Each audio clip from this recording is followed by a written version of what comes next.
Tinalakay ang isang iligal na quarry sa Morong Rizal. Habang bistado naman sa Colambugan, Lanao del Norte ang isang truck na may dalang humigit kumulang 1 milyong pisong halaga ng iligal na tanso. Ang mainit na balita hatid ni John Consulta. Overloading, kalbong gulo at sirang side mirror lang ang dahilan kung bakit pinara ng PNP Highway Patrol Group ang isang truck sa Lanao del Norte.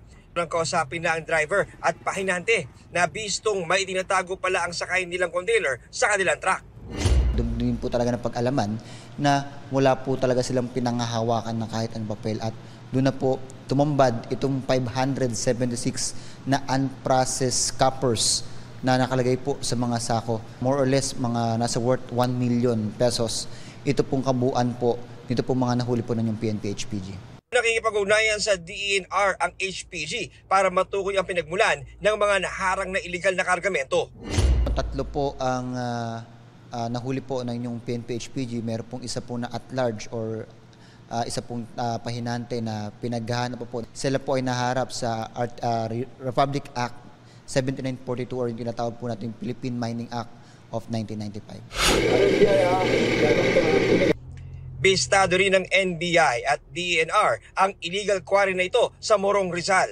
Umaandar pa ang backhoe nang mapasok ng raiding team ang lugar na nirerentahan lang daw ng kumpanya. Inabangan po natin na maglabas sila ng truck na may kargang mga lupa, and then pagpasok nga po natin, nagkakarga pa sila sa isang truck.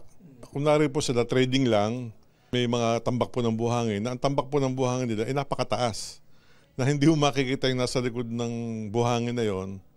Doon pala ay meron silang nagkakandak sila ng illegal quarrying. Kumpiskado ang truck at backhoe na ginagamit sa illegal na operasyon. Giit ng supervisor ng mga inaresto. Ano kasi yun sir, hardware. Hardware siya. Hardware?